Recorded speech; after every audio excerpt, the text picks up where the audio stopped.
All I gotta say is I think we're doing it. I think we're doing it, ladies and gentlemen. Today, I'm gonna tell you what is inside my public portfolio for my stock investment account. We're gonna go through every single position inside there to make sure I'm letting you guys know what I'm investing in, what I do myself, putting my money where my mouth is. So if you guys like these kind of videos, make sure that you guys like and subscribe this video because it lets me know to keep pushing out content like this.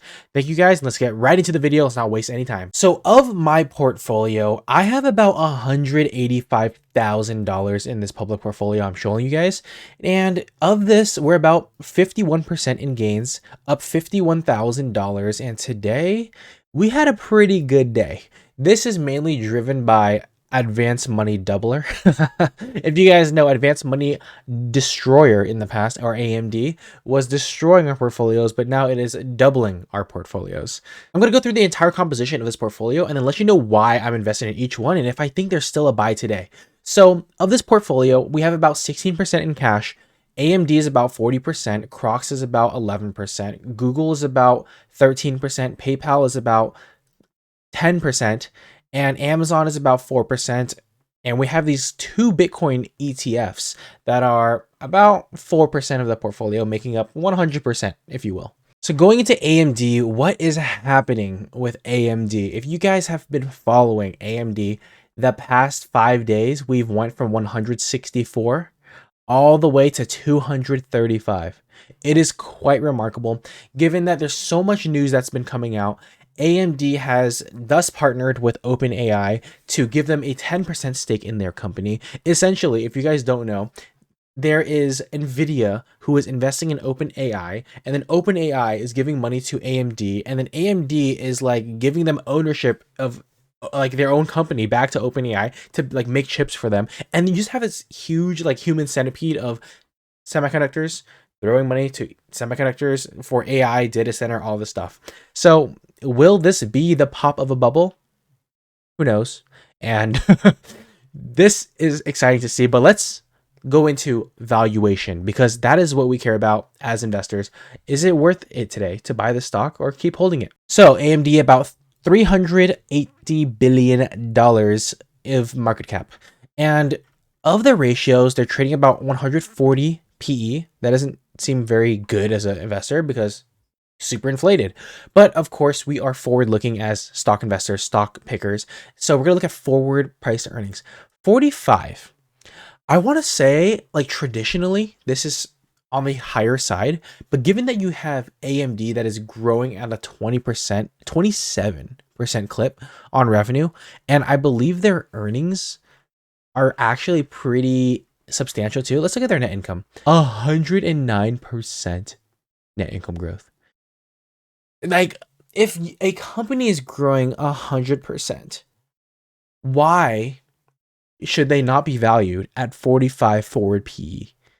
This is remarkable. This is ridiculous. This is a company that I truly believe can take over the world. Okay, not take over the world, but you get what I mean. This is an extremely strong company with a strong moat, with tools, products that are employed into the market that not only consumers use, but enterprise. This is your big box business. Like, you are able to go out there, buy an AMD CPU, GPU, use that for your own computers when you're building, and then on the back end, after you've built your computer and you're surfing the web, you best believe anything that you use to go on the web, like AWS is hosting these websites, they're using AMD chips.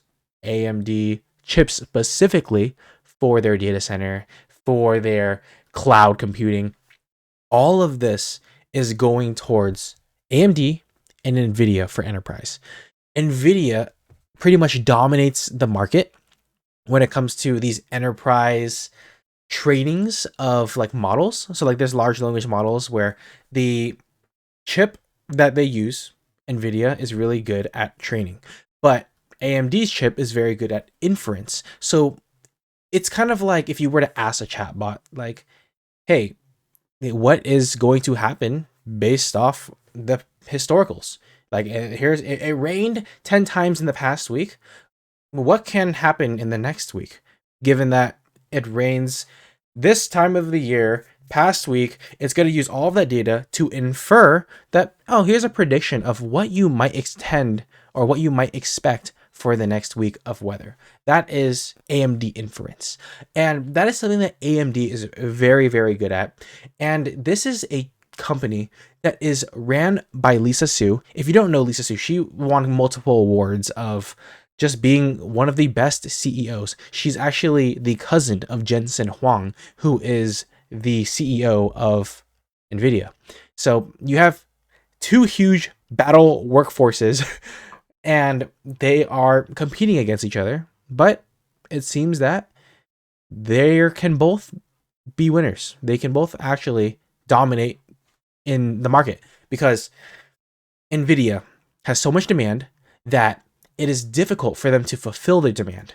So you would rather, if you're in the market to buy an NVIDIA chip for your data center and whatnot, you would rather go to AMD because you can get a chip that is going to perform just as well, if not better sometimes, depending on what you use it for.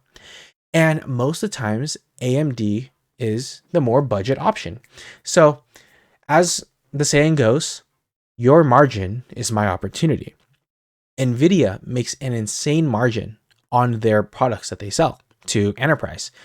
And AMD is going to come in there and say, hey, that margin, we're going to undercut a little bit and be the budget player here. And there's so much demand for NVIDIA that they're winning in deeply regardless that they can't fulfill that demand. As a consumer, you got to go to AMD.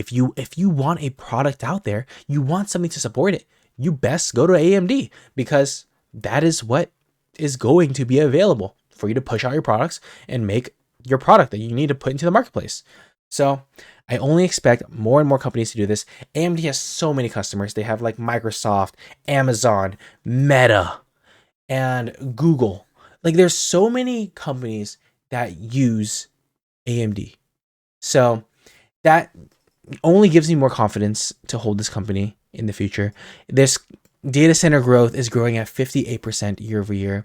The quarter before, 84%. And I continue to believe that this is going to keep roaring. Unless we have this crazy major inflection, then maybe not. But I think this will be one of the winners. If you just look at the market cap of 380 and you compare it to an NVIDIA of 4.6 trillion, let's pull up a calculator here. So you have about 4.6 divided by 3.38. Do you really think that NVIDIA should be worth 12 times as much as AMD? Because you have a duopoly, essentially. Unless, like, if you're counting like chips wise, you have like NVIDIA, you have AMD, and you have anybody that's going to come in through China. But as you know, China has to take time to reverse engineer a lot of these products to actually get a product out there. But it is the hardware mixed with the software that you are able to get this product. It's not one or the other. It's that the two complement each other. And that's what makes the complementary of this product so strong. There's a synergy between software and hardware. So I truly don't think that an AMD should be worth a 12th of NVIDIA because they're duopolies in this market. Unless somebody else comes in and destroys this market, but it seems that there is room for AMD to run. I've held Tesla in the past. I've held that all the way up and made like a 10x return. But if I kept holding, I'd be up another 10x. So it's these plays that you're up so much in that you need to just have conviction to keep holding them. That's all I got to say for AMD. Let's move on. Crocs. This one I'm actually down about 12% and down 2.8K. Now, Crocs is a company that I believe is going to be a turnaround play for me.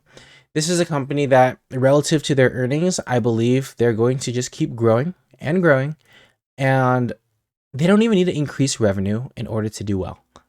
And I think I might be onto something here of putting money into Crocs. Of course, I have about $20,000 in Crocs. I do have a mental stop loss of about 20%.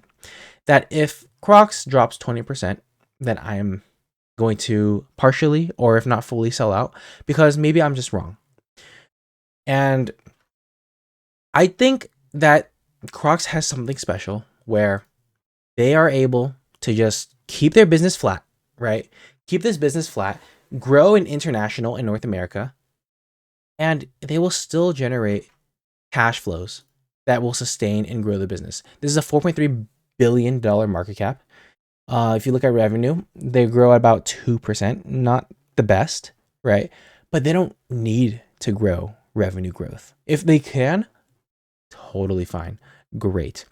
But their margins are so good that it's okay. They could just keep performing the same way that they do. Gross margin of about 59%, operating margins of about 24. Their free cash flow margin is about 18. That is extremely high. The amount of free cash flow that they bring in is immense. They brought in $768 million of free cash flow, and they're only worth 4.4 billion. That is special. That is special from a company. I think they just need to keep rolling out products, rolling out new collaborations. I saw they did something with football, NFL, and they're doing something with Pokemon. And it's capitalizing on these little trends that get people intrigued. When it's football season, things will sell, of course. And they're going to keep buying those products. When Pokemon has been at an insane all-time high for not only hobbyists going into the hobby, kids that love the hobby, like their parents are getting back into the card game, and then now the kids are picking it up, and now the kids like Pokemon, so then the kids are like, okay, let me go buy like Pokemon related things. And what am I gonna buy? I'm gonna buy Pokemon Crocs. So that's relating to shoes and gibbets. Keep coming out with these things. I like it. I think that this company should be worth at least 100. Like forecasts, analysts say that this should be 101. You shouldn't really listen to forecasts from analysts, but who knows? I think that this company is going to turn around, and I really hope that they do. I'm going to keep watching international and North American growth. Of course, we have tariffs to worry about, but a lot of their business does come from China, Korea, and more. So that is something to keep an eye out for. But should you really be worried about tariffs that much? That's a really big question to ask yourself in a product group, a product selling thing that is 50% revenues in Asia. It's obviously concerning, but how long until there's a deal to come out for there's no more risk in China? Who knows, right? Which is why there's so much uncertainty with buying a company like this. And by me buying and putting money into here, I am saying that I am okay with taking this risk that we're going to have very high tariffs coming from Asia, and that is going to influence margins, right? But even with the influence of tariffs to margins, the company can still generate fine. And if there's less tariffs, if there's no tariffs, I don't think there's going to be no tariffs, but I think there could be a lesser percentage of tariffs, then this company will excel. So that is the risk that I'm taking, and I'm down on Crocs, but I will continue to hold this until one, I see the turnaround play happen to fruition, which is going to be anywhere between the next couple of quarters to the next couple of years, and that is okay. But if I do drop to a 20% loss, then I will potentially consider getting out of this one and saying that I'm just wrong on timing it, and maybe I'm just wrong. So let's move on. Next here is Google. I have about $25,000 into this stock. We're up about 8.5 grand, and we have about 51% in gains. Do I need to tell you that Google is one of the best performers? I think you already know this. $2.9 trillion market cap. Let's look at the PE ratio, 25. It is actually one of the cheaper Mag 7 stocks. This and Meta are probably valued about the same. If I were to buy one or the other, I'm probably choosing Meta today. It's just that I'm in so early on Google that I'm going to hold it because it is a yearly compounder that I believe will get me 15% returns on average per year. So that is okay. Price to free cash flow about 44. And just look at this revenue growth. 13%? 13%. 13% is very good for a company of this caliber. Once you get to very high market capitalizations, it is very hard to keep growing that revenue year over year over year. Now, I want to draw your attention to this chart here. It's Google's revenue by segment. They are getting $208 billion from search. They're getting $50 billion from cloud, Google subscription platforms and devices, $43 billion. YouTube ads, $38 billion. Google network, $30 billion. Other bets, $1.6 billion. And hedging gains of $185 million. They are the dominant player in search. Like, if you think about it, what do you have your default search on? It's probably Google. If it's not on Google, it's probably on accident, where you are using some kind of Microsoft product or some kind of Windows operating system, and it's going to open up Edge or Bing, and you would rather just use Google. I don't know anybody's using Yahoo or MSN or AOL nowadays. So search will continue to rise from Google with the integration of Gemini into it. If you look and do any search queries, you're going to see that Gemini is actually very, very useful when it comes to your daily search. They're using AI now to give you an AI generated summary of anything that you would look up. And that is Google's product. That is Google's supplementation to what you can provide here. So a lot of people actually used to Google like how to cook a soup and then type like a Reddit at the end. Reddit used to be the place to go. And now I find that I still do that sometimes, of course. But if you go to like Gemini, I believe it could be pulling the information that is already within Reddit. I know that if you ask ChatGPT, they're able to source a lot of information from Reddit to get real human responses, real human timings. And I think as we go on, it's going to keep integrating year after year. And we're going to see a change in how we search things. Regardless, I think Google has been in a very good spot. They're going to keep growing this advertising business. They're going to keep growing this cloud business. And YouTube is one of the best ways to get content. You're watching here on YouTube probably. So YouTube, very good. And let's not forget Waymo. That's like one of their moonshot bets. Waymo, I believe, can actually take over when it comes to autonomous driving. That's all I got to say about Google. Let's get into the next one. PayPal here. We have about $18,000, up 24%, up about $3,500. It's about 10% of the portfolio here. What am I doing with PayPal? This is another one of those value plays here where it is crazy. It is crazy. Let's look at the valuation here. 74 billion market cap of about 14 forward PE. It's pretty low. What are they doing in revenue? Growing 4%, pretty standard. I think this is a company that can come back to where they used to trade. Just look at this chart here. This is a 5-year chart. 2021, they're $300. Nowadays, they're about 76. They've been trading almost relatively flat for the past 3 years. I've been a holder for about almost 2 to 3 years. So this is a company that has been kind of dead money, and we might actually be breaking out soon. Yeah, I know PayPal people have been saying that the whole time. I do have faith that Alex Chris, the new CEO, can come into here, change things up, and give a better light to this company. Revenues are stagnant, or like not stagnant, but steadily growing.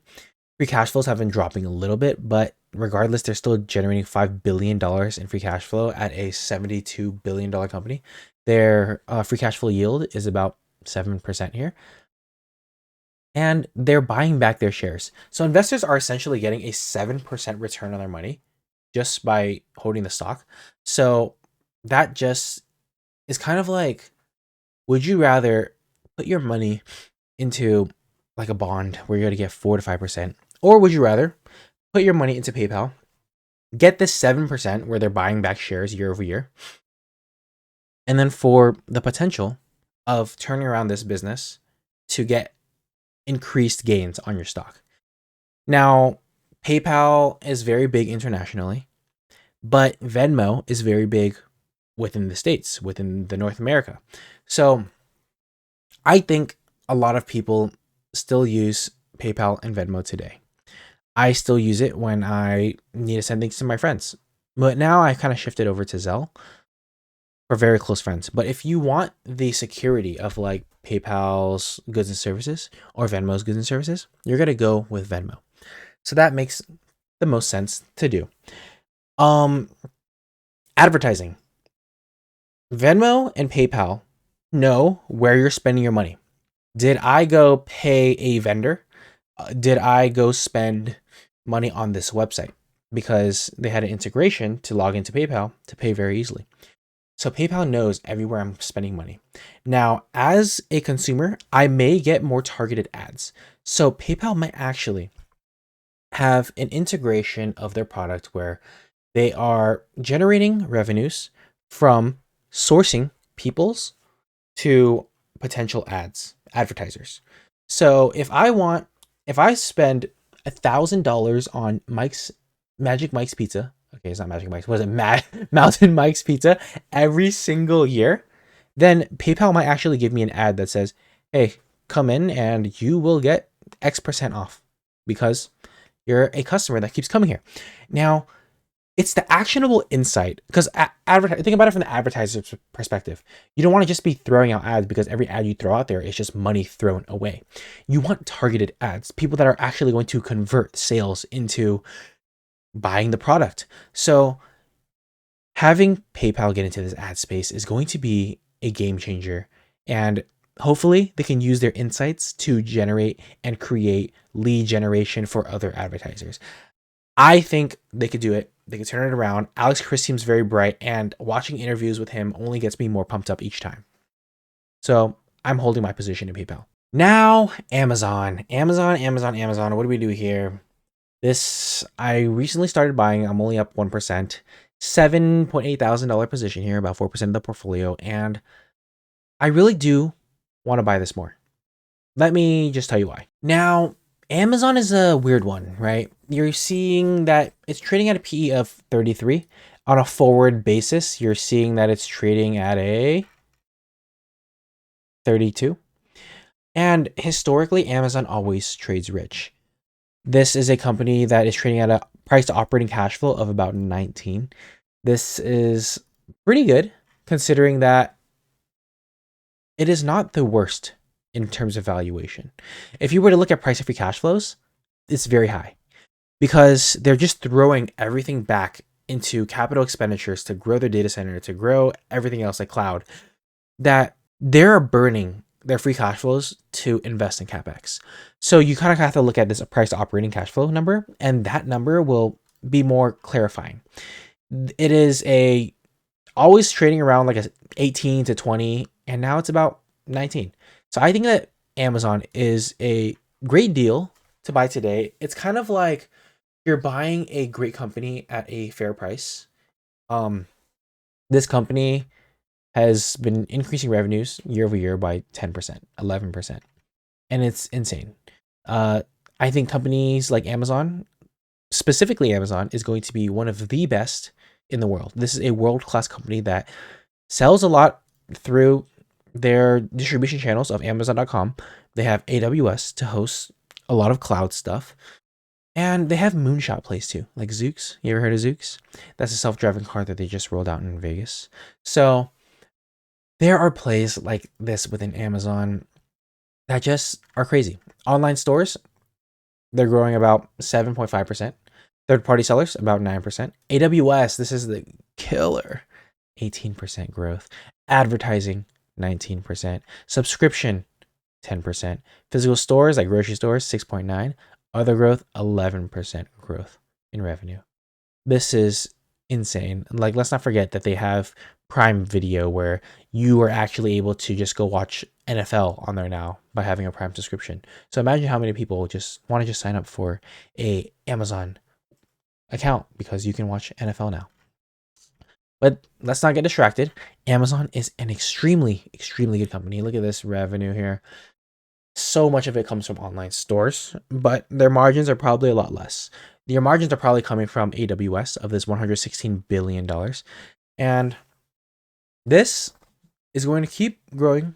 Every single segment of Amazon is growing up and to the right. Look at this. Online store sales, up and to the right. Third-party sellers, up and to the right. AWS, up and to the right. Advertising, good. Subscriptions are up. Physical stores. I just can't get enough about Amazon. Like, I need to own this company. I feel like if I don't, I will regret it in the next 5 to 10 years. So I do want this company to fall to 215. 220, I still think it's a good deal. I have orders at 215, at 210, and if it does drop to there, I'm loading the boat. Like, this is a company that you haven't seen trade that much in the past year to go up. Every single Mag 7 stock has been going up besides Amazon. Now, that is remarkable. It's underperforming Apple this year. So I think Amazon might have its turn soon. You see anything that's trading relative to its earnings like very cheaply, it usually does well. Anything of the Mag 7 will do well when it trades a discount to where it's previously traded. You look at Google, that thing is up 50, 60, 70% for some people. You look at previously like Microsoft, you could have done the same thing. It's that you want to keep adding into these compounders every single year because they're going to give you that 15% that you want because it is a world-class company. Can't say it hard enough. Can't nail it too hard on the head. Amazon is one of those ones I want to own forever and keep buying. So that's what I'm doing with my Amazon position.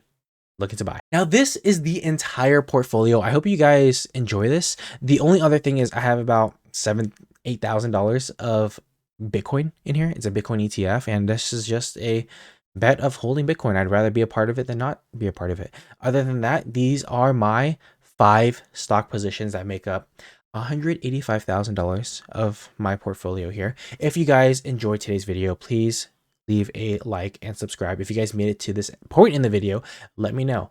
What do you guys think of these picks? What are your guys' picks? And what are you buying next? I'm so curious to know what you guys are buying next. Thank you guys so much for watching. Peace out.